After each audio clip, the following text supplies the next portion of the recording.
All right, everyone. So in this video, we're going to be taking a look at the Motorola Moto G 2025 edition's camera. Stay tuned.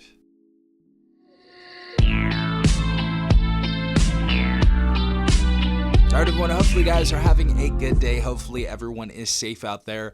I've had the Motorola Moto G 2025 edition for well over a month now, and I've taken many different photos on this, and we're going to be talking about that in this video. Now, first and foremost, as far as our rear-facing camera setup, this is going to be a little bit different than the bigger brother, the Moto G Power 5G. As far as our rear-facing camera, our main one, we're going to have a 50 megapixel wide-angle camera, and our secondary is going to be a 2 megapixel macro instead of that 8 megapixel ultra-wide that we received on the Moto G Power 5G, which is fair because they have to give you something a little bit more for that $100 price difference. And this is capable of recording up to 1080p at 30 frames per second. Going to the front-facing camera on this device, this is of course going to be a hole punch camera right here, 16 megapixels wide-angle mode as well, and we can shoot up to 1080p at 30 frames per second. Now, I said this about the Moto G Power 5G because a lot of people are complaining that it only shot at 1080p 30 frames per second, but I'd rather have better stability on a camera and have it do 1080p 30 frames per second correctly than it give you a gimmicky 60 frames per second or 4K. So honestly, I think the stabilization is great for that, and I think they paid much more attention to the quality of 1080p 30. And for most people out there, I don't think you guys are filming like in 4K or anything like that, and I don't think most people that buy budget phones are thinking that they're going to get an insane camera experience when it comes to $200 or $300. But anyways, right now I'm going to be showing you some videos and photos that I have taken on this device, and honestly, I think overall for $200 this is really decent. And in my comparison between this and the Moto G Power 5G, just because it has the same processor and essentially the same camera without that ultra wide mode on the rear facing camera, I would go with this over the Moto G Power 2025 edition just because they're so similar and there's not too much of a difference between each of the devices. I don't think in my general analysis with these devices for over a month, I think the average person would be more happy spending $100 less. Yeah, let's go ahead and take a look at some of these videos and photos, and let me know what you guys think in the comment section down below about these. All right, guys, so this is the front-facing camera on the Moto G 2025 edition, full HD 1080p video we got on here. I think that's the highest it goes. We don't have any 60 frames per second or anything fancy on here like 4K. This is how this is looking though. What's up, guys? So this is low light right now. Well, it's nighttime. We're over here at California Adventure, and this is how the front-facing camera looks. Hopefully I'm not hopefully I'm not blocking the mic with my big old hands, but all right, guys, so this is the rear-facing camera on the Moto G 2025 edition. This of course is in complete daylight, and this is how we are looking.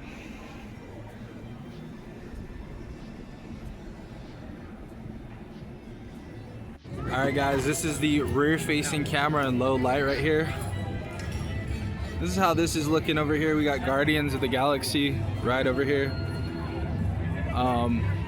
Yeah, I don't know why they took out the Tower of Terror, but this is here. This is how it's looking at nighttime though. And yeah, we'll show you guys some video and light in a little bit, but this is just a little nighttime test. And so far the photos and stuff are looking really good, so I'm excited about this device.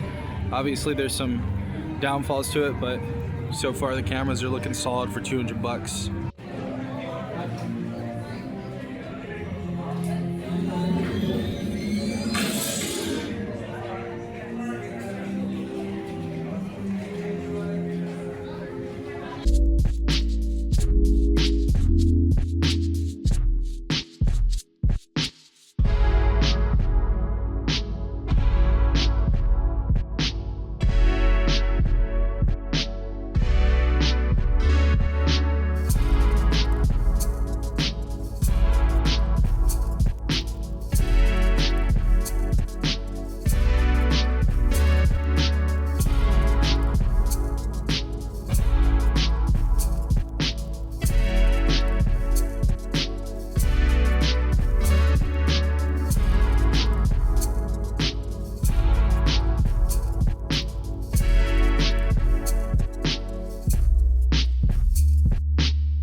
Alright guys, so those are the videos and photos I took on the $200 Moto G 2025 edition from Motorola. I really like this device for a $200 price tag. I think it definitely stacks up very closely next to the Galaxy A16 5G. And I think for the price tag, this is a really good camera. I thought differently about the Moto G Power 2025 edition. I thought it was a decent camera. I didn't think it was super exceptional, but for 200 bucks on this device, I think anybody that drops 200 bucks is going to be very happy with this camera. I feel like we get some really decent colors on here. There is a little bit of noise, especially like if you see me taking pictures of like roller coasters and buildings and stuff like that, you'll see a bit of noise in the darker areas of the photos, but overall they really look decent. And for a front-facing camera, that looks decent as well. Even with the portrait mode, that works great. I think you guys are getting great shots, and I think anybody who drops 200 bucks is going to be really happy with this device. So I really don't have anything bad to say about this device. You really can't when it comes to dropping $199 on a phone. You can only do so much with that money. You can only stretch it so far. So it's really cool that Motorola made something very solid this year. And that's why I'm going to say that this camera is actually really decent. And I'm sure Motorola is even going to put this phone on sale later on this year when we get to the holidays and stuff like that. So if you guys are looking to upgrade to something else, this is a really decent looking phone. Of course, the only thing I really don't like about this device is we have that huge notch at the bottom of the screen, but I can get over that for the $200 price tag. Overall, beautiful stuff inside of this phone.